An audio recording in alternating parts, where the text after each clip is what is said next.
E aí, seus perdedores, mais um vídeo no nosso canal. Hoje o tema é livre, né? Então vamos falar de vários assuntos.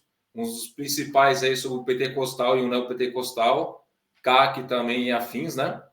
Vamos falar. E antes de começar aí a falar o nosso vídeo de hoje, nós vamos pedir aí para vocês, né, pressionar o botão do like, como sempre, né? Tornar membro do nosso canal.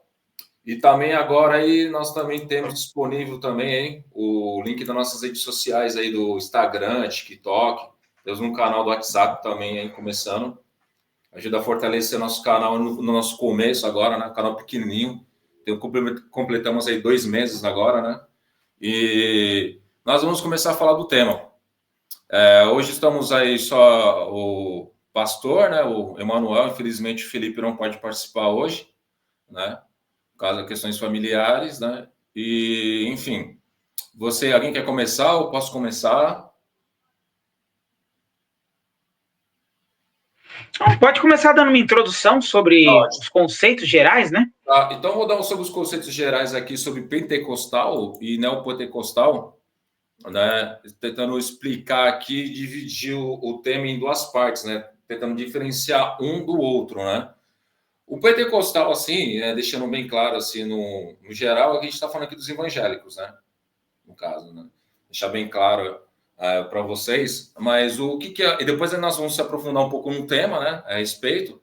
Mas o pentecostalismo, né? No caso, ele vai se iniciar no século XX, né? O neopentecostal, meados da década de 70, 80, mais ou menos, né? A ênfase do pentecostal é na experiência pessoal e Deus, já do neopentecostal, a ênfase é na experiência pessoal de Deus, além da ênfase na prosperidade, como nós vemos agora, né? As doutrinas, né, seriam, a do pentecostal, seriam aquelas doutrinas do extraordinário, com milagres, falar em línguas e novas revelações. No neopentecostal, seriam esses dons extraordinários, né? Além da ênfase na prosperidade, né? A gente tem exemplos de igreja dentro do pentecostal. Nós temos a Congregação Cristã do Brasil, a Assembleia de Deus, a Quadrangular, né, também, né, que começou ali no início do século XX. E no neopentecostal a gente vamos ter depois a Universal, a Internacional Graça de Deus, a Renascer em Cristo, né? Entre outras também, né? E você vê que no caso do neopentecostal eles trabalham bem essa questão como foi citado, da questão da prosperidade, né? Da riqueza, como a gente vê hoje em dia principalmente, né? Hoje em dia praticamente quase tudo é a questão da prosperidade, né? Até no nosso vídeo de educação, quando nós falamos sobre isso, a gente chegou a citar muito sobre isso, nessa questão do empreendedorismo e tudo mais, certo? Alguém gostaria de continuar? Bom, eu posso prosseguir assim, né? Falando um pouco da minha vivência, né? A gente traz essa carga teórica do que significa os termos e quais são as linhas de cada uma, mas nada como a gente colocar a coisa em termos assim práticos, né? Eu sou um cara que vivi 16 anos dentro de uma igreja pentecostal, né?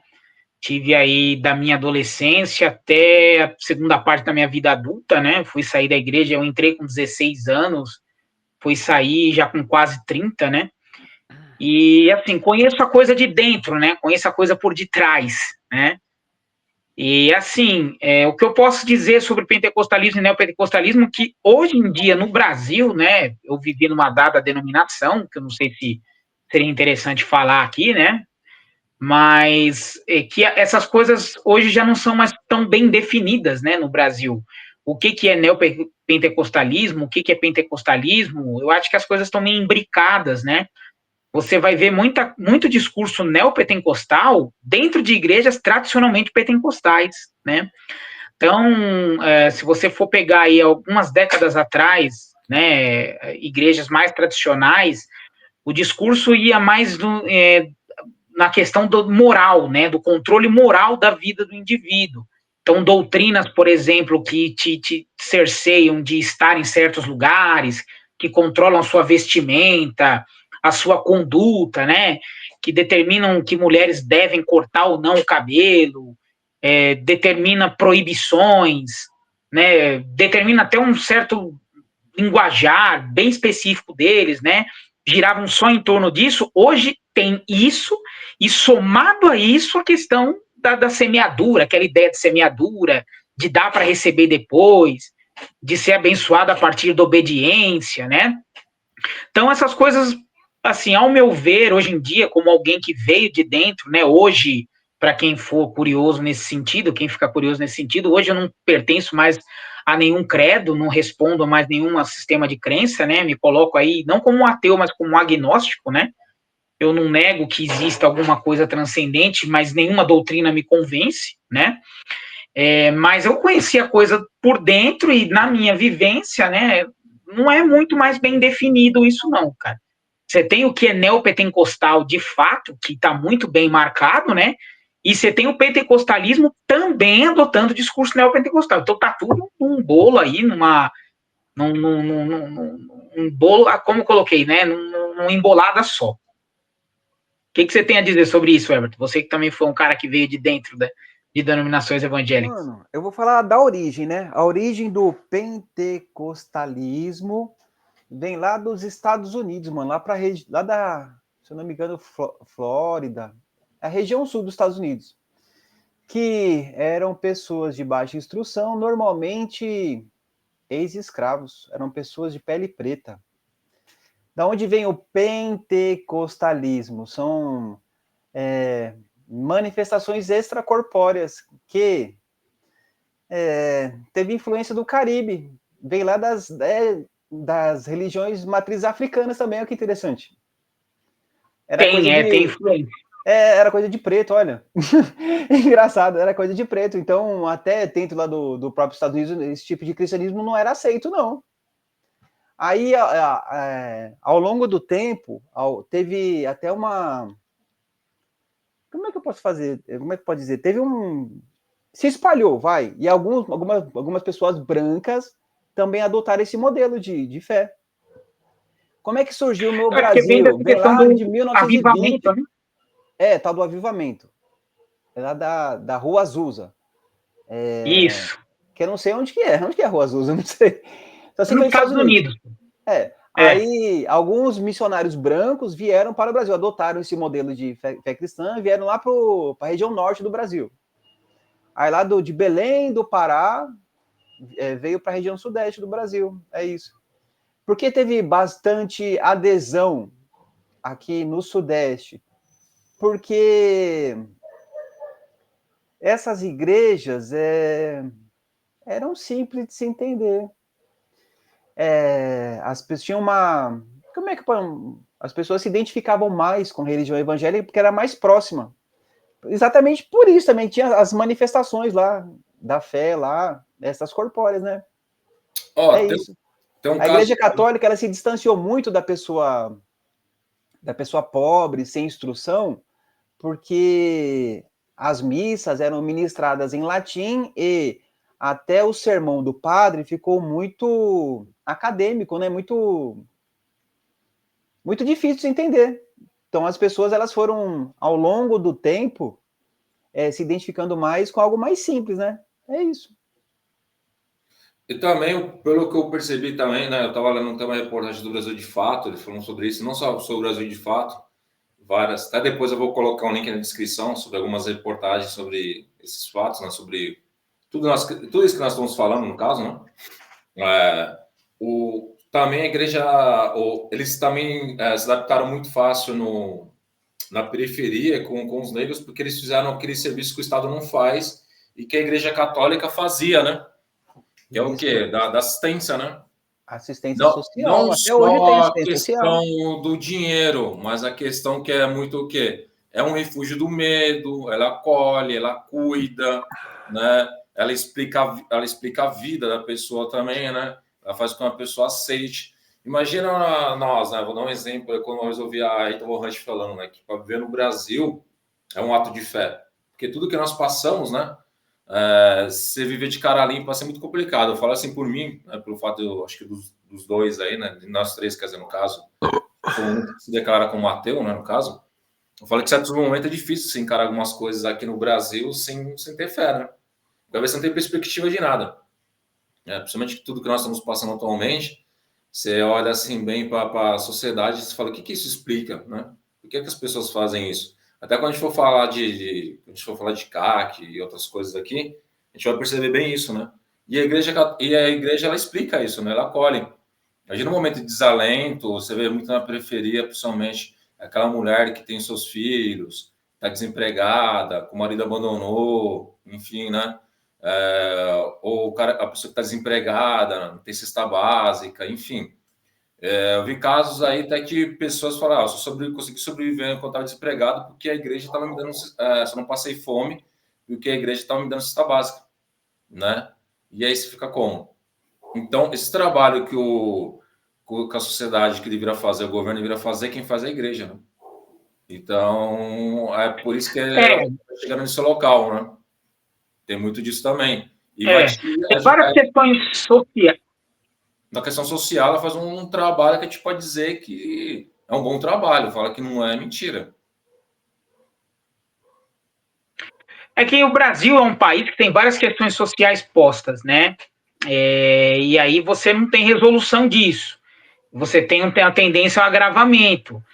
E as pessoas vão buscar refúgio e precisa de alguma coisa. E eu posso dizer por mim, pela minha experiência pessoal, né? O pentecostalismo vem dessa questão do avivamento, né? Da fé pela questão do avivamento. Então você deixa de lado a teoria, algumas vertentes, como a que eu fazia parte, por exemplo, nem estudo bíblico existe. Né? Existe a questão, existe muito forte aquele discurso de a letra mata e o espírito vivifica. Fala-se muito isso da vertente que eu fiz parte durante muito tempo, né? Então é uma fé de vivência, uma fé de aonde você tange, né? Onde você toca o sobrenatural segundo o que eles acreditam, né? Que eu vou ser bem sincero e bem claro, não vou me furtar de falar que para mim, ao meu ver, é um delírio coletivo. Mas é um delírio coletivo que as pessoas podem se agarrar, porque vamos supor, você tem um país violento, e aí vai pregar proteção. Se você estiver ali, você está protegido, né? Você tem um país de desesperança, onde na periferia você tem uma desesperança social muito grande. Aí ali vai te vender o quê? Vai te vender uma esperança que estando ali, obedecendo aquilo ali, você vai ter um futuro, você vai ter aonde se pegar, se fiar. E aí você não tem presença de Estado, você não tem lazer, você tem uma educação pífia, né? Então é aí que a pessoa vai buscar o quê? Ela vai buscar uma fuga aí. Eu vou falar da minha experiência pessoal. Eu era um adolescente, fui um adolescente problemático, fui um adolescente que tinha muitos problemas de convivência, né? Sofria bullying, né? Eu a vida inteira tive um problema com obesidade, né? Então eu sofria muito bullying, tinha muito problema, tinha uma família muito desestruturada. O que a igreja me deu ali na adolescência, com meus 14, 15, 16 anos? Ela me deu uma ideia de comunidade, de vida em comunidade, de conhecer um ambiente onde eu era aceito, um ambiente que me abraçava, um ambiente livre das coisas que eu sofria fora dali, né? E eu posso fazer, assim, um espelho, né? Um comparativo do que as pessoas estão buscando. Foi aquilo que eu conheci ali dentro, naquela ocasião, né? Que eu buscava fora dali e não tinha. E aí, dentro do contexto social de um país extremamente problemático, são respostas que a igreja, que a fé vai dar, que em outros ambientes a pessoa não encontra, né? E em outras vertentes de fé, como era o catolicismo predominante no Brasil, as pessoas já não estavam mais encontrando, né? O grande problema é que a partir do momento que a pessoa tem aquele lugar como o refúgio para tudo que ela não encontra fora dali, ali também vai se tornar um espaço de controle, né? Controle da mentalidade, da conduta, do sequestro, da subjetividade da pessoa, né? E aí o problema é o que se está sendo feito com isso, né? A grande crítica é essa. Eu acho que a gente precisa separar com pessoas de esquerda, progressistas, né? A gente precisa fazer uma separação de atacar a doença, né? Não o infectado, né? Então é o que está se fazendo com isso, o que algumas vertentes estão fazendo com isso. E a que propósito isso está servindo atualmente, político, né? Controle de costumes, perseguição de minorias, do que é diferente, etc, né? Que é o que está se fazendo. Acho que o propósito de toda religião, de tudo que se coloca para que se tenha uma esperança no futuro, é muito bonito. O problema é o que se faz na página 2, 3, 4 em diante, né? Essa é a questão. Que tem aquela coisa também, uma coisa que também se percebe-se nessas religiões, que eles não têm aquela questão do preconceito, né? Então, vem pessoas que cumpriram algum tipo, ex-presidiário, que seja, não importa qual a pena ou o crime que ele cometeu, eles vão aceitar lá dentro, eles vão acolher. Então, tem esse acolhimento. Não importa o crime que você cometeu ou o que você fez na sua vida, nós vamos te acolher e vamos te ajudar de alguma forma. Então, isso é um acolhimento. Então, é uma troca. Então, é aquela coisa. Aquele lugar que me acolheu, o que eu vou fazer? Vou aceitar. Então, não importa o que eles façam. Se ele falar que eu tenho que votar num político X, eu vou votar num político X. Mas lá dentro tem corrupção, posso estar dando de carrão. Mas quando eu precisei, ele me ajudou. Mas você não tá vendo que você tá na miséria, mas o cara tá bem? Mas ele me ajudou quando eu precisei. Quando todo mundo virou as costas para mim, ele tava lá do meu lado. Então, não importa o que eles falarem, eles vão aceitar, eles vão achar que é aquilo. Porque no momento que ele precisou, ele acolheu ele, né? Então, tem muito disso. Então, eles trabalham com isso, com medo também, né? Com medo também, né? O medo do aquilo que é imaginado, né? Enfim. E isso é bem complicado. É bem complicado. Então, acho que uma das principais coisas que faz as pessoas empreender a questão da assistência, né? Que as pessoas precisam. Vou dar até um exemplo. Meu primo mora na fazenda da Junta. Da parte dele era a parte de alvenaria, né? E lá embaixo era a parte que era de madeira. Pegou fogo nas casas. Por todo mundo, morreu até uma pessoa. Quem foi salvar essas pessoas? Quem foi fazer barracão e acolher elas? A igreja. Aí você vai fazer o quê? Tem um amigo nosso lá que é punk, né? O cara bem engajado, politizado. Aí ele falou isso pra mim. Falou, Júlio, eu vou fazer o quê, mano? Eu tinha roupa, não tinha nada, cara. Minha mãe também, minha mãe era da igreja, nós duas irmãs da igreja. Quem tava nos acolhendo lá na chuva, lá, todo mundo sem nada? A igreja, cara. Quem construiu a minha casa? A igreja. Quem construiu as casas lá embaixo? A igreja. Eu vou fazer o quê? Você entendeu? Vou falar mal dos caras como, cara? Se no momento que me estendeu a mão foi ele. Falou, quando eu vim morar aqui, quem estendeu a mão para todo mundo foi seu primo, né? Seus primos. A favela cresceu praticamente dentro da casa dele. A gente agradece ele. Só que quando o bagulho pegou fogo, não é que a gente mal agradecido com seu primo, né? Com seus primos. Mas quando pegou fogo, quem foi ajudar nós? Quem foi ajudar a sua família? Foi a igreja. E aí você vai fazer como? Aí nesse momento que a gente estava vivendo, na época a gente estava conversando porque era do Bolsonaro, né? Ele falou, aí você vê esses caras falando para voltar, minha mãe é bolsonarista, cara. E tá cortando. Tá cortando? Você tá travando, Emanuel. Não, para mim não tá não, é o Emanuel que travou. Aí ele falou assim, cara, ele é anarquista, né? Ele não é comunista, né? Anarquista, né? Que ele é punk. Aí ele falou, cara, eu vou fazer o quê, mano? Como que eu vou convencer a minha mãe que tá errado se os caras ajudarem ela direto? Ajuda minha irmã, ajuda a filha dele agora, né? Que ele teve que pegar, porque a mãe da filha dele é usuária, aí a filha dele foi abusada lá com o cara que ela tava, ele conseguiu pegar a guarda dela, né? Tá ajudando ela com escola, comida, cesta. Falei, vou fazer o quê, mano, na situação? Como que eu vou convencer a minha mãe, as minhas irmãs, que a igreja é ruim, se a gente passou por tudo isso e quem nos acolheu foi eles? E não só eles, né? Todo mundo que tá lá, né, cara? Que tá ali dentro. Ou a comunidade lá, que eles estão correndo atrás da documentação deles. Quem é? A igreja, né? Entendeu? Na igreja que tá a associação de moradores também. Então, você vai fazer o quê? Aí o Estado não tá lá dentro. Cadê a galera que se diz de esquerda para estar lá dentro também, né? O partido político, essa galera para estar montando lá dentro para ajudar eles.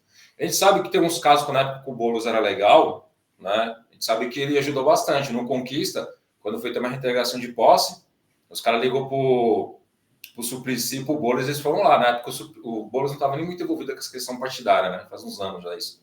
Eles foram lá impedir. Chegaram lá e pediram, trocaram uma ideia, não teve reintegração de posse. Mas hoje em dia a gente já viu que o cara já descamou para o outro lado, né? Depois que ele entrou para a política de fato, aí a gente viu que o Boulos foi para um lado que nós não estamos gostando muito bem, né? Mas enfim, isso é uma outra história, uma outra conversa. Mas não tem, cara. Você não vê isso acontecendo. É igual torcida organizada, né? Você vê Gaviões, que seja Mancha Verde. O que os caras seguem, os caras fazem? Mas é uma família, que nem se falou, é uma comunidade. E como é que a gente faz? Aí você vê o pastor lá, aí você vê o pastor roubando, você vê o pastor abusando, que a gente sabe casos, até que você me contou, né? De pastores que abusam de crianças, de outros fiéis, né? Enfim. que envolve com coisas erradas. A gente viu o caso lá do Monte Israel, lá no Rio de Janeiro, né?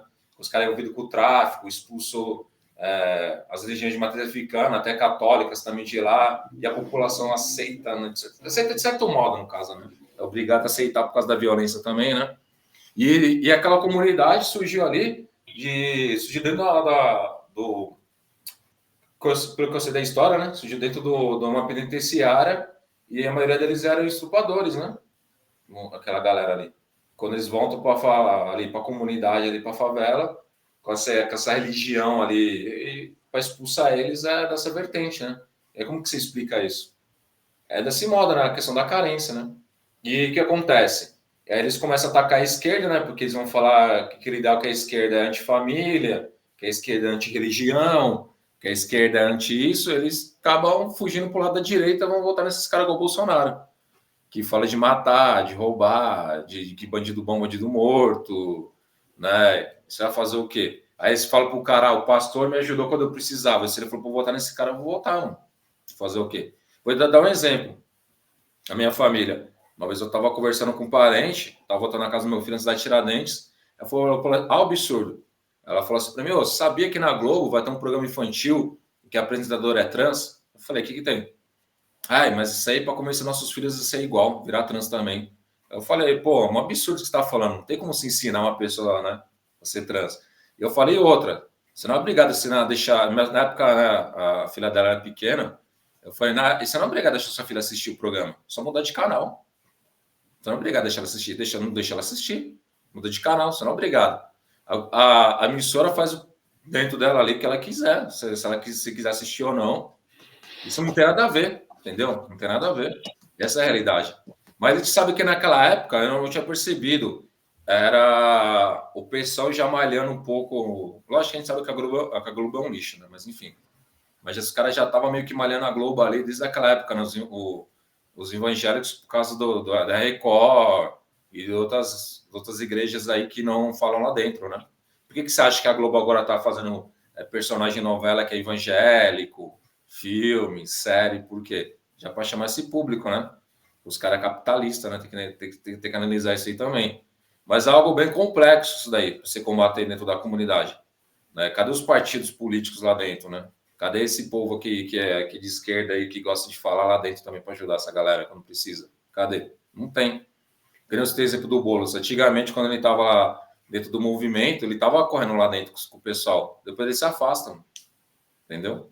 E hoje em dia também com essa ideia da prosperidade, né, mano?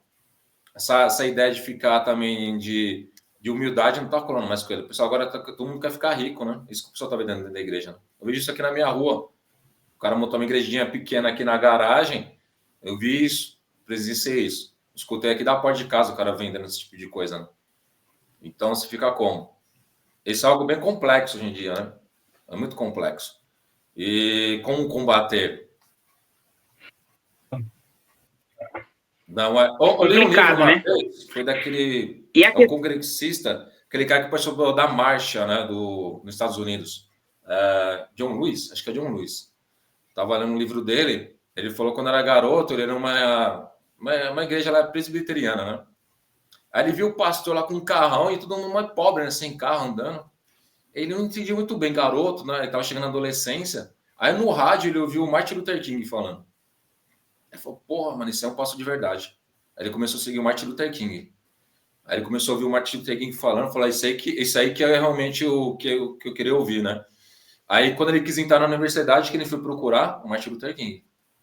Aí ele foi falar com o cara, falou, o cara entrar na universidade, tal. Ele falou, não, nós vamos entrar, porque na época o Martin Luther King, né, tinha advogados, tinha uma parte de gente, né, uma assessoria, né? Só que ele falou, você sabe o que vocês vão passar, mas tem que conversar com a sua família, que vocês vão passar por muita coisa, para saber se vocês vão querer passar por isso. Que a parte de assessoria e a jurídica nós vamos dar. Você vai entrar. Só que vocês vão passar por muita coisa, para você ver se sua família vai querer passar por isso. Aí na época ele falou que a família dele não quis, né? Ficou com medo, né? Que ele pudesse vir a morrer, e que a família dele ia passar com tudo aquilo ali, né? E depois ele vai participar da marcha, né? Aquela famosa marcha que teve, daqueles protestos que ele sentava lá no restaurante, para ser atendido, enfim. Acho que ele já até faleceu, na época que eu li o livro, ele estava com 86 anos, já tem uns 10 anos mais ou menos. Foi durante a pandemia que eu li. Não, foi antes da pandemia, na verdade, foi bem antes. Uns 10 anos que eu li esse livro, dele, que chama Marcha. Eu achei bem interessante. Aí eu fiquei olhando, só que o cara tinha senso crítico, né? Ele conseguia entender, né, isso daí. E a época o Martin Luther King, ele pregava um tipo de, sei lá, cristianismo, podemos dizer assim, bem diferente, né? Era uma questão do amor, era aquela questão, uma vertente de Jesus mesmo, né? E eu tava vendo um historiador, não vou lembrar o nome dele agora, tem umas 2 semanas no UOL, ele falando que agora essas igrejas evangélicas estão saindo do Novo Testamento para o Velho Testamento, né? Então, parece para aquela visão mais daquele Deus punidor, né? De uma questão mais radical, né? Daquela que a mulher tem que ser submissa, né? Daquela ideia de Jesus, esse aquele Jesus amor, de agregar, de acolher, isso está mudando bastante, né?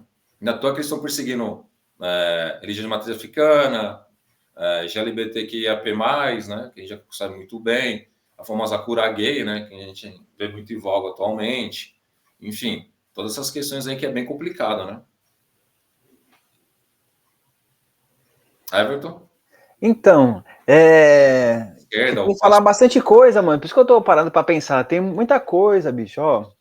Então, eu vou contar do meu relato pessoal. Então, anos 50, meu avô católico, vim para São Paulo, para a cidade, precisando de assistência. Semi-analfabeto, operário. Ele se converte a uma igreja evangélica chamada Assembleia de Deus. Então, a gente tem que deixar bem dividido. Isso não é recente, isso é antigo, certo? Evangélico no Brasil já é antigo. Sim. Então, ele cria os filhos na igreja, ele aprende a ler na igreja. Os filhos têm aula de música na igreja. Tinha escola na década de 60, 70, gente? Não. Não tinha vaga para todo mundo. Qual era a educação do povo? Escola. Então, meu avô, minha avó, até a minha mãe, a leitura, a escola dominical, a Assembleia de Deus tem escola dominical domingo de manhã. Era a educação que o povo tinha, meus amigos. E a assistência social mesmo, naquela época era uma carência muito grande, certo? Então os irmãos se reuniam lá para dar cesta básica, dar assistência. Aí, o que me lembro daquela época, que o evangélico que era o perseguido, era pequena igreja, grande negócio. Era crente de bunda quente. Então, isso aí veio a década de 80. A década de 80, aí sim, surgiu as neopentecostais no Brasil. Por quê? Sim. Observaram esse crescimento, Então, esse pessoal de início, muito carente, muito pobre, teve a primeira geração de filhos. Essa primeira geração de filhos conseguiu ter o primeiro grau, o segundo grau. E qual que era a ideia deles? Colocar o filho na universidade.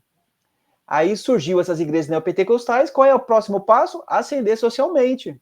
Quem vai te ajudar para você ascender socialmente? É Deus, velho.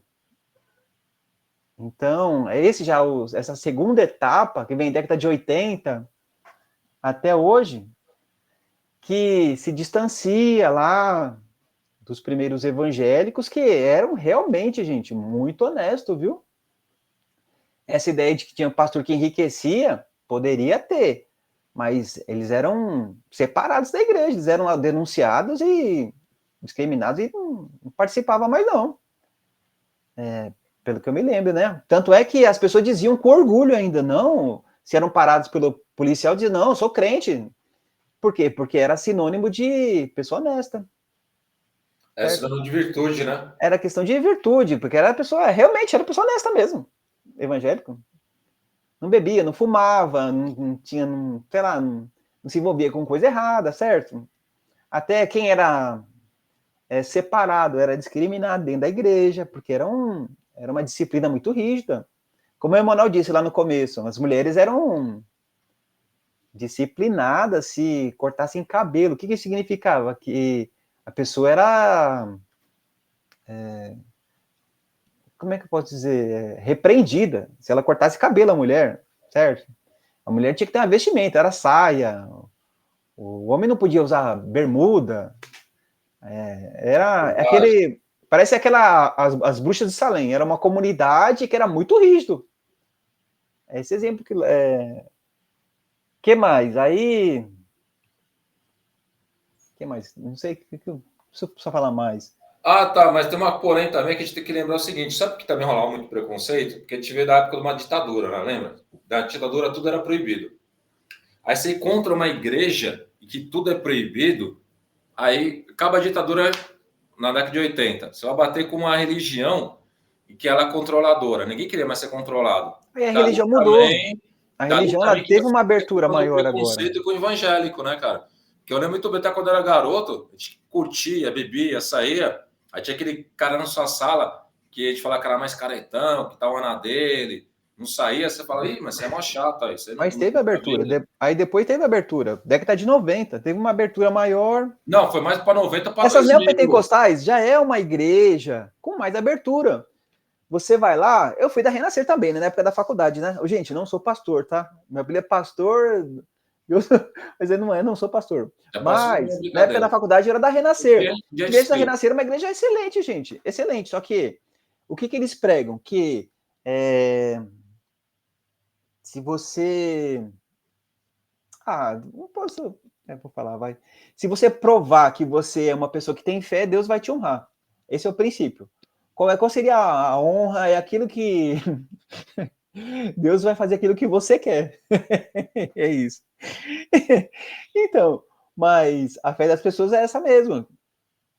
É uma forma de incentivar a pessoa, né? Por isso que faz sucesso, gente. E tem aquela coisa que eu ouvia muito na igreja católica, cheguei a ouvir, que era aquilo... mas eu não consegui. Mas você não conseguiu porque sua fé não foi bastante, né? Exatamente. Tem muito disso. Aí você vai iludindo a pessoa também, né? Você fala, mas eu rezei, pastor, eu fiz isso, ou você não padre, que seja. Eu tentei. Mas tem a diferença, viu, ô Júlio? Tem a diferença da neopentecostal com a pentecostal. Sim, existe também a diferença, até hoje. Porque até pessoas de diferentes denominações não aceitam esse tipo de troca com Deus, é isso. Existe uma diferença de doutrina das igrejas, não são todas assim. Que nem meu irmão, minha cunhada vão numa igreja, acho que é na Batista, não sei. Lá é bem diferente, cara. Lá o pastor, né, ele recebe um salário um pouco mais que o salário mínimo. Ele tem que trabalhar para compensar o seu salário. E quem escolhe o pastor é os membros da igreja. A Igreja Batista é assim. É eles que escolhem. E se o pastor não cumprir com aquele que está pedindo, tchau. Ele é demitido. Aí tem um tesoureiro, tem todo mundo que controla, tem tudo no controle. Né? Nem toda igreja batista é pentecostal. Ela vem de uma outra seara, né? Que o que acontece? O que o pentecostalismo ele vai estrear? Uma fé que ela é menos pautada no discurso racional e ela é mais pautada no avivamento, que é a manifestação, segundo a crença deles, do Espírito Santo. Então, a ideia, por exemplo, de um protestantismo, de uma fé reformada mais pautada lá no Calvino, mais pautada lá no Lutero, Thomas Bunher, esses caras, é que havia um discurso teológico, filosófico, havia uma construção da fé mais racional. Então, várias vertentes batistas ainda seguem esses princípios, né? Agora, o pentecostalismo já surgido no Brasil, com a Assembleia de Deus, Congregação Cristã no Brasil, Brasil para Cristo e por aí vai, elas são igrejas mais pautadas em manifestações do Espírito, o que torna a coisa mais perigosa. Por quê? Porque aí você vai ter sempre alguém que é o porta-voz do Espírito Santo, que geralmente é o pastor, o ancião, o profeta de bairro, seja quem for, que ele é o quê? Ele é aquele que é a boca de Deus. E o que ele fala tem tanto ou mais peso do que o texto escrito na Bíblia. Então você cria uma fé que tem uma subjetividade muito grande. É muito subjetivo o que é certo e o que é errado. O que é certo e o que é errado? É o que o pastor determina. Por que é o que o pastor determina?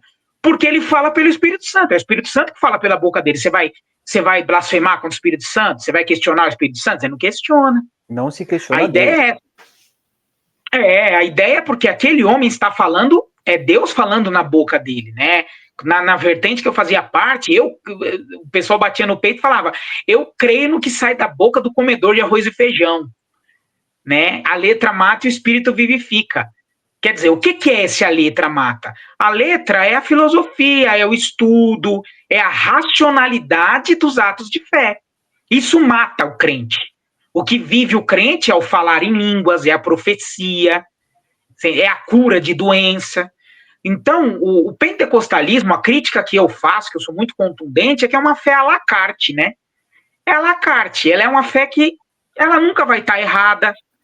Quando não dá certo, a culpa é sua, é da sua falta de fé.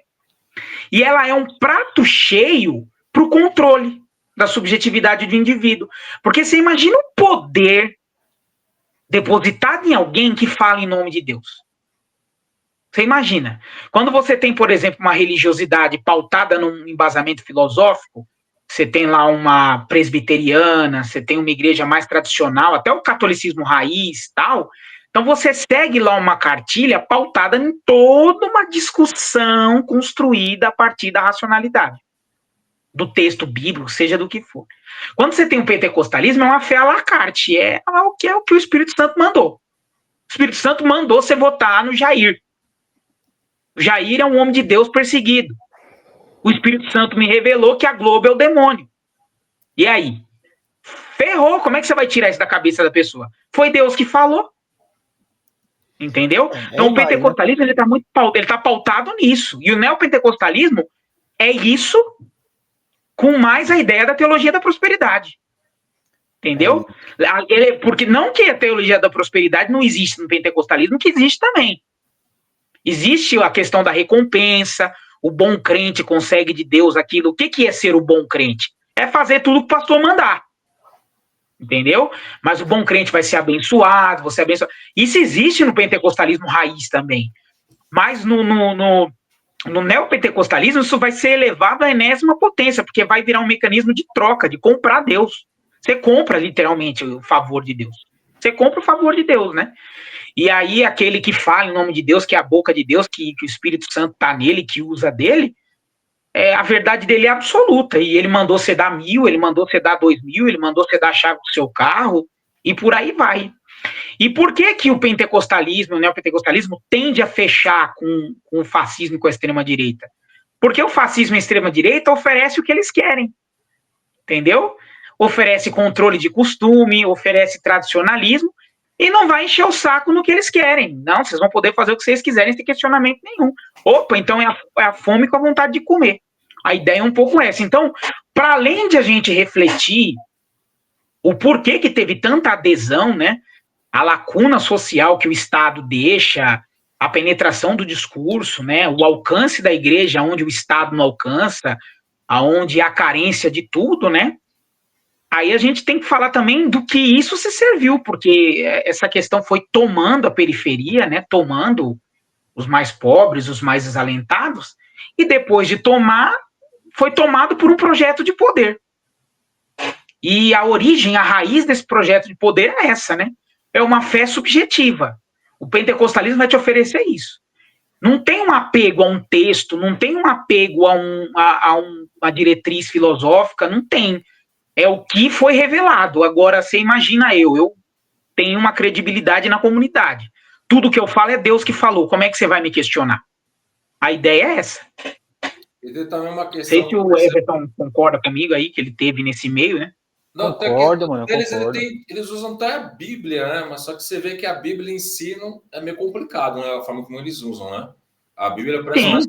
A gente vai gravando o problema, né, gente? Por quê? Parece que é um escudo, né? Porque já são pessoas que têm pouca instrução, a voz de Deus não se questiona, e o que se prega lá, o bolsonarismo, é aquilo que também você não pode questionar, é Deus, pátria e família, certo? Como o Emanuel disse, já casa com o cara, com a ideia de vida da pessoa, da comunidade. E o que mais se agrava? Porque eles acreditam em notícias falsas mesmo, gente. Aquela ideia de conspiração, vão acabar com a sua família. Estão perseguindo você, você não está indo para frente porque você é perseguido, tem um povo contrário que é o diabo. Eu não sei se você observou isso na Assembleia. Demais, mas existe dentro do meio pentecostal, da qual eu fiz parte, né, não vou generalizar, mas talvez você possa corroborar comigo, se foi sua realidade, existe um discurso que vai muito de contra um discurso de belicosidade. O tempo todo as analogias que se faz é soldado, tropa, Sim, marchar, é verdade. hino da vitória, bandeira, inimigo caído, né? É constante, é constante. E como você falou historicamente, lá atrás, anos 70, 60, 70, 80, existia uma questão de perseguição ao evangélico mesmo. Tinha. Porque o evangélico era o novo, né? Era. Era nova proposta, era nova fé. E era mais havia um rígido, mais estranhamento de um disciplinado, país né? católico. Era Então mais havia uma rígido. perseguição. Agora, para hoje, não. Hoje, os evangélicos vão ser maioria daqui a um tempo, mas do ponto de vista de uma fé de prática, eles já são maioria, porque o evangélico, quem se declara evangélico, geralmente é praticante mesmo. Diferente do católico ocasional, ou do cara que de vez em nunca vai no centro espírita, o evangélico ele é engajado. Então, eles já são uma maioria no que se diz respeito à fé. Só que o discurso permanece o mesmo. O discurso permanece o mesmo. Quando eu saí, pouco tempo, né? Fazem 6 anos que eu sou desigrejado, sou desligado de qualquer comunidade religiosa, né? Mas eu lembro que o discurso era esse: haverão tempos difíceis, irmãos. A pregação é sempre essa. Haverão tempos que você vai ter que professar a sua fé. Ameaça. Haverão tempos, Deus me revela aqui, porque é sempre por revelação, é sempre Deus que está falando, não é o ser humano. Não é o conselho de um ser humano na pregação. É sempre o perseguido. Eles vão te perseguir. Tempos difíceis. Difícil. Haverão tempos que você vai ter que esconder sua... Isso. Você vai ter que esconder a sua fé. Só vai permanecer aquele que for de verdade, porque você vai perseguido, que nem nos primórdios, que nem no tempo do Império Romano. Essa pregação é constante, a ideia de perseguição, porque isso mantém o engajamento, mantém a coesão. Né? E aí o que acontece? Essa galera, os fiéis, a massa, eles têm essa ideia. Aí o que a extrema-direita fez? Personificou, ela caracterizou esse perseguidor. Porque você criou no ideário comum dos fiéis que eles vão ser perseguidos, que esse tempo vai chegar, que eles vão ter que professar fé escondido, que alguém vai matar. Aí você só deu um rosto. Você deu um rosto para esse perseguidor que antes era um perseguidor subjetivo. Que é o PT, é a esquerda, é o comunismo, é o Lula, entendeu? Você deu um rosto, mas desde que eu comecei, meu avô se batizou na igreja nos anos 50. Ele já tinha esse discurso.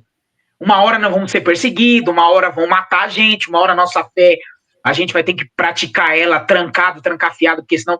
E aí, de uns tempos para cá, com a exceção da extrema-direita, esse discurso foi personificado. Foi isso. E aí você tem, que o Júlio falou também, né? Desculpa me alongar, mas o Júlio trouxe essa questão do Velho Testamento. Por que se invoca tanto o Velho Testamento? Porque era um período onde você vai mais de encontro a esse discurso belicoso. Aquela questão de Josué, vai lá, Josué, invade a cidade, mata todo mundo, né? Não sei o que de cerco de Jericó, e não sei o que de Gideão. Você vai encontrar muito isso no Velho Testamento, para embasar esse discurso belicoso, de tropa, soldado do Senhor, bandeira celestial. É o Velho Testamento que vai oferecer isso. Eu lembro que tinha, que perto de casa eu via muito, uma época, acho que começou nos anos 2000, já com umas camisas do Exército, assim, tipo aquelas camisetas, não é Exército não, aquelas camisetas... Camuflada.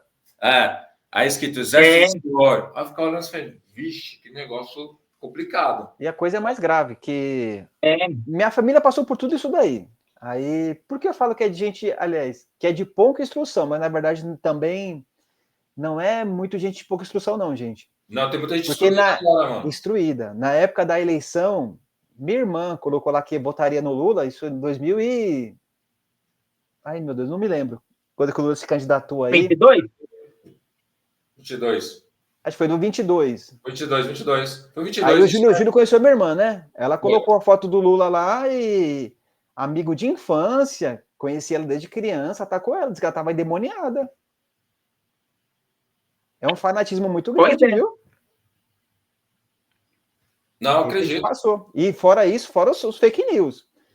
E... na eleição do... Não foi isso não, gente. Foi na eleição do Bolsonaro, a primeira. Contra o Haddad. Nas igrejas evangélicas foi um terrorismo total. Quem votava no Lula era gente do diabo e defensor de bandido. Na época do Haddad. Foi naquela eleição. Foi terrível nas igrejas. Se você dissesse que Acho que você ele votaria... Foi o pico, foi o auge. Foi o auge.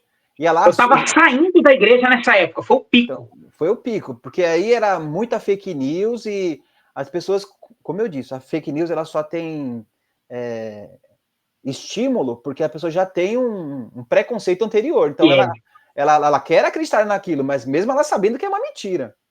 E isso o viés de confirmação, né? Evangélica. Corrobora com o que ela quer acreditar. Ela quer acreditar. Né? Então, é isso. E o que eu quero salientar para vocês quem nos atacou, porque eu também coloquei no meu Facebook lá, mas eu já tinha saído da igreja. Minha irmã não. O Júlio conhece a minha irmã, aquela que tá no Canadá lá. Ela foi muito atacada. Atacada por gente que conhecia a gente desde criança. E o pastor quietinho, ó. E o pastor... Bom, não posso falar mais nada mais. Vai, Júlio. Vamos, vai. Tá difícil. Hoje em dia tá difícil mexer com esse... Posso falar que talvez o pessoal vai assistir aí, posso levar até processo, né? Hoje em dia tá difícil mexer com esse pessoal, hein? Meu, sabe o que acontece também que eu percebo? Nossa realidade é muito difícil. E o pessoal precisa de uma fuga dessa realidade, né? E como você vê a questão da religião é um mundo muito de fantasia, então, cara, o prato cheio também, né? Claro. É que nem o bonitinho, a bonitinha que agora, ela acha que ela, entrando no segundo tema nosso aí, que a gente já falar também, ele acha que ele se armando, ele tá se sentindo seguro, né? Que é uma coisa também que se for analisar, o que tá a ver um assunto com o outro? Os dois andam meio que lado a lado, né? Que são duas ilusões, né? Principalmente com essa questão do Bolsonaro, que ele abriu aí quase cada esquina tem uma adega, cada esquina tem um stand de tiro, né? As pessoas acham que agora se ela andar armada, acha que ninguém vai entrar na casa dela para roubar o celular dela, né? Quando na verdade não é isso. E você vê que esses caras, eles andam lado a lado, né? Você via lá, tava o evangélico, o pastor, tava o cara armado dando com ele, enfim. Esse negócio ficou muito louco, né? E aquela questão de respeitar o próximo e tudo mais, né? E a questão agora também, que tipo, a gente tá nesse assunto que a gente tá chegando no final, a gente falar dos CACs agora também, né? O que a gente tem para falar que sobre tem tudo a ver, né? Porque como o pessoal acha um absurdo ter um CAC evangélico, né? Só que se a gente for refletir no que a gente falou até aqui, esse discurso belicoso, baseado no Antigo Testamento, todas as analogias em pregações vão de encontro a isso. É soldado, é exército, é não sei o quê. Nada combina mais do que arma, né? Sim. A mim não estranho. A mim um CAC evangélico não estranho. Se eu explicar o que é CAC são... Eu não lembro agora qual que é a sigla, o pastor pode explicar, porque ele é CAC também. Mas então, são pessoas que têm agora porte de arma. Explica aí, pastor. Não. Então, tem tudo a ver o assunto. Tem tudo a ver. Por quê? Porque tem a igreja evangélica lá, que, na verdade, é uma teocracia, tá? Se já chegou no poder, gente, é uma teocracia. Então, não vamos criticar o Irã nem o muçulmano, tá? Já chegou aqui e é real. Tá lá no poder. Tanto é que o Bolsonaro disse... bancada evangélica. Bancada evangélica. E da bala. A minoria tem que se submeter à maioria. A maioria é os evangélicos. Maioria. Bom, mas é lá do CAC. CAC significa caçador, atirador, colecionador. Como as igrejas evangélicas também foram influência. Não foram influência, não. Eles vieram mesmo. Os missionários lá, eles eram estadunidenses. Também essa ideia de armamentista veio dos Estados Unidos. E até lá nos Estados Unidos, como aqui, são o mesmo grupo. É um grupo religioso que quer defender a sua comunidade. É isso. Em teoria, lógico, né, gente? Em teoria. E tem que pegar também, analisar que no governo do Bolsonaro, ele tentou fazer um Ctrl-C, Ctrl-V do que é a suposta boa sociedade americana para colar na nossa, né? Você não vai até agora. O próprio filho dele... feita. É o branco, tá? Branco, cristão e patriota. Exato. Você pode ver que o sul dos Estados Unidos aqui no Brasil. O filho dele fugiu para onde? Foi para lá, né? O Trump vai salvar, né, essa ditadura de esquerda que está acontecendo no Brasil. Isso, porque já é uma ditadura marxista. Já é uma ditadura... Porque na visão deles, eles querem vender arma aqui, banco nacional, farmácia, em qualquer lugar, né? deles fazer isso. Que a visão que eles têm que os Estados Unidos é um país seguro por causa disso, né? Então, mas isso... E foi vendido no medo primeiro, né? Isso relaciona direto aos evangélicos, porque na ideia deles já existe um plano mundial de marxismo cultural que quer desvirtuar todos os valores da sociedade. É isso, mano. Uma loucura muito grande. E aí eles somam aquela ideia de globalismo. Globalismo. E uma Nunca viagem. ouvi falar disso. O que é globalismo, mano? Nunca ouvi falar disso. Cara, eu não manjo muito. Vou tentar explicar o que eu sei. Se eu estiver falando besteira, vocês me desculpem, cara. Porque não é uma teoria de conspiração louca, né? Mas, segundo eles, existe uma conspiração marxista global comandada por bilionários. Jorge Soros. Existem bilionários marxistas, tipo Jorge Soros, esses caras, tá ligado? E aí esses caras querem criar uma comunidade global para abrir margem aí para a vinda do anticristo e governo mundial. A ideia é essa. Aí você lembra do Daciolo, que veio com aquela ideia maluca da Ursal, né? O Ursal é da hora, hein? A ideia é muito boa dele, não critica ele, não. Não sei se vocês sabem, mas eu tava vendo aí, acho que foi no ICL, não lembro aonde, que falou que desde a década de 80, dentro do nosso Congresso, tem já o grupo de evangélicos que eles fazem oração antes de começar começar o expediente, por assim dizer. Então, isso já faz décadas. A polícia militar agora, né? Tá sendo obrigada a participar de culto da Universal. Isso é um absurdo, meu. Aquela, acho que é Petra Costa, né? Que fez o Democracia em Vertigem. Democracia em Vertigem. Ela tá fazendo um documentário sobre isso. Eu vi até, acho que foi no UOL, ela dando entrevista.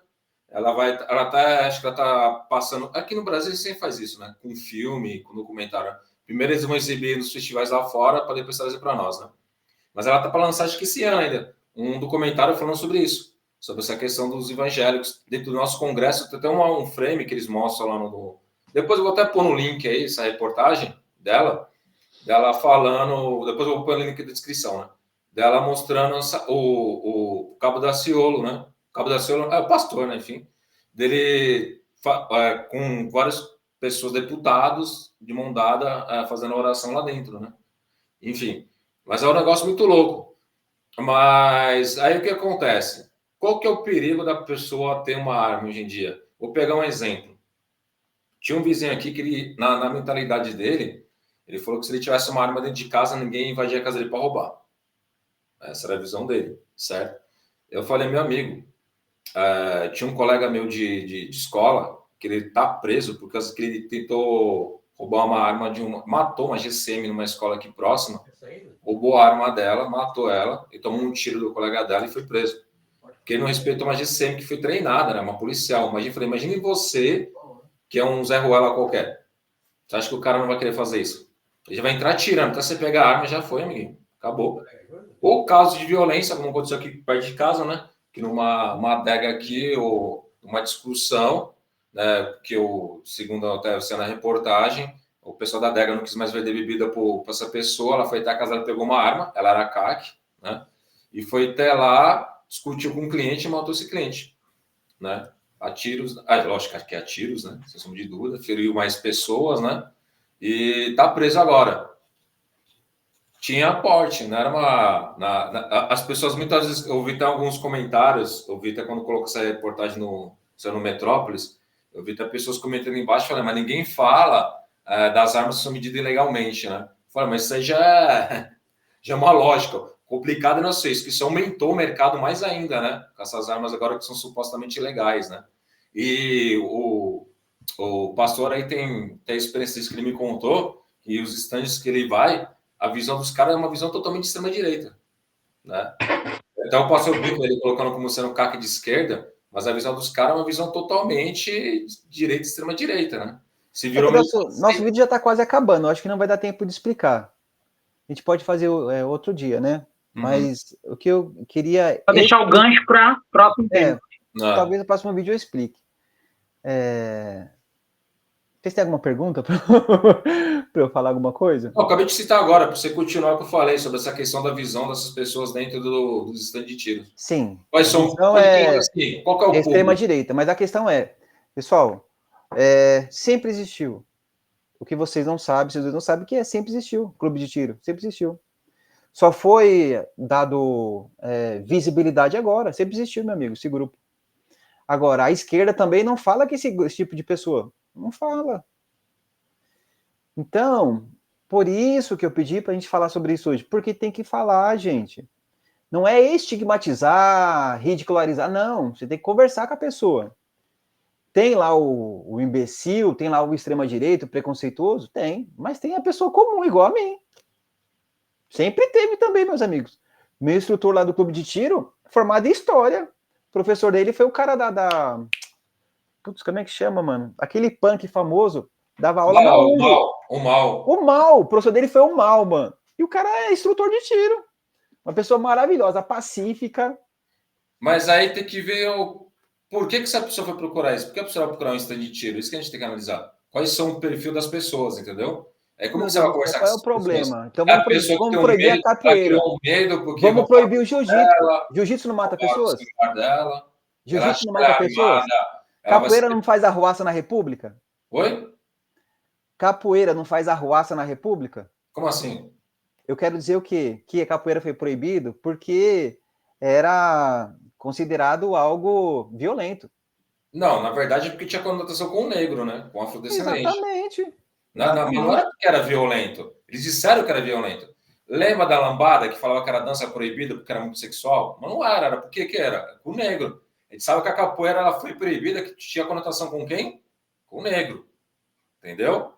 E eles também entenderam que a capoeira, ninguém sai dando pernada nos outros por aí. Acho que você proibir a arma, ninguém vai querer ter arma. Não é isso. Não é questão da proibição da arma que a gente está analisando aqui. A questão não é essa. A questão é o quê? Por que isso cresceu em grande escala? Eu acho que a questão pior aí, maior, é a banalização, é você banalizar. É você querer tratar a arma como se ela fosse um canivete, como se ela fosse uma colher, um garfo, sei lá. Eu acho que a problemática está aí. A problemática está no que a extrema-direita fez e faz, que é a total desregulamentação, né? Os caras tentaram desregulamentar. Eu já não concordo. E tem doido aí. Hã? A regulamentação é excelente, não é ruim. Então, a ideia é partir do princípio de banalizar, de você banalizar o acesso, que é o que a extrema-direita tentou fazer, né? Agora, eu concordo com você quando você diz de não estigmatizar. Não, porque eu vou citar um caso também... Não, é desconhecimento de vocês. Não banalizou. Não, a legislação anterior... Não, deixa eu concluir. Deixa eu concluir o raciocínio. Quem normatizou foi ele. É não estigmatizar. Hã? Não, quem regulou... Não, eu digo assim... O acesso à arma foi o Bolsonaro. Antes, era bem mais fácil, você quer saber? Era bem mais fácil. Quem só deu visibilidade foi ele. Era bem mais fácil. Eu também não sabia, só descobri depois. Mas ilegal. Não, legalizado. Ilegal. Não, legalizado. Era muito fácil. É que não vai dar tempo, se vocês já querem encerrar. Mas eu podia explicar para vocês da onde vem essa ideia.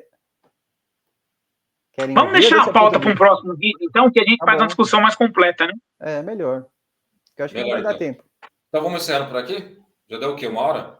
Vamos, cara. Muito bom o papo, hein? Então, pessoal, devido ao tempo, aí nós vamos encerrando por aqui, tá? Acompanhem-nos na nossa segunda-feira. Vamos postar o vídeo a segunda, né? Todas as segundas aí por volta das 7 da manhã, tá? Nos siga nas redes sociais que nós temos aí, tanto no TikTok, Instagram, temos um canal agora no WhatsApp. Também deixa de curtir nosso vídeo, divulgue, compartilhe também, tá? Tá nesse membro do canal e até a próxima. Até, meus queridos. Tchau.